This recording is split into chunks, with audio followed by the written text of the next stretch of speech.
بسم اللہ الرحمن الرحیم۔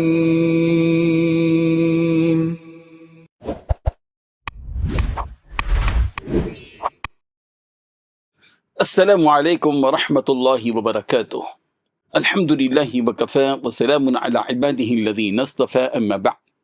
حاضرین و ناظرین، یہ درس حدیث نمبر 413 ہے اور آج کا عنوان ہے تکیہ، بائیں جانب اور دائیں جانب۔ روایت سماعت فرمائیے، ترجمے کی بات تشریح کی جائے گی۔ بسم اللہ الرحمن الرحیم۔ عن اسرائیل عن سماک بن حرب عن جابر بن سمرہ رضی اللہ عنہ قال رأيت رسول الله صلی اللہ علیہ وسلم متکئا على وسادة على يساره، رواہ الترمذی۔ حضرت جابر بن سمرہ رضی اللہ عنہ سے مروی ہے، وہ فرماتے ہیں کہ میں نے رسول اللہ صلی اللہ علیہ وسلم کو بائیں جانب پر تکیہ لگا کر بیٹھے ہوئے دیکھا۔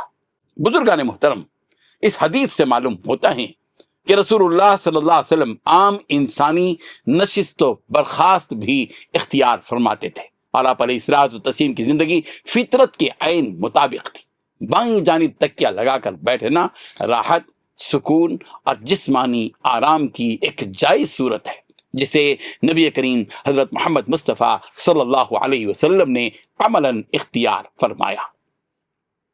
یہ روایت اس بات کی واضح دلیل ہے کہ دین اسلام میں ہر وقت سخت اور رسمی انداز لازم نہیں، بلکہ موقع، حالت اور ضرورت کے مطابق سہولت اور آرام کی گنجائش موجود ہے۔ نبی کریم صلی اللہ علیہ وسلم کا یہ طرز عمل امت کے لیے وسعت اور توازن کا پیغام ہے کہ وقار اور ادب کے دائرے میں رہتے ہوئے آرام کی صورتیں اختیار کرنا خلاف سنت نہیں ہے۔ اس حدیث سے یہ بھی سکھایا گیا کہ سنت صرف عبادات تک محدود نہیں، بلکہ نشست و برخاست، آرام اور روزمرہ زندگی کی معمولات میں بھی نبی کریم صلی اللہ علیہ وسلم کی پیروی انسان کو اعتدال، سکون اور نفسیاتی توازن عطا کرتی ہے۔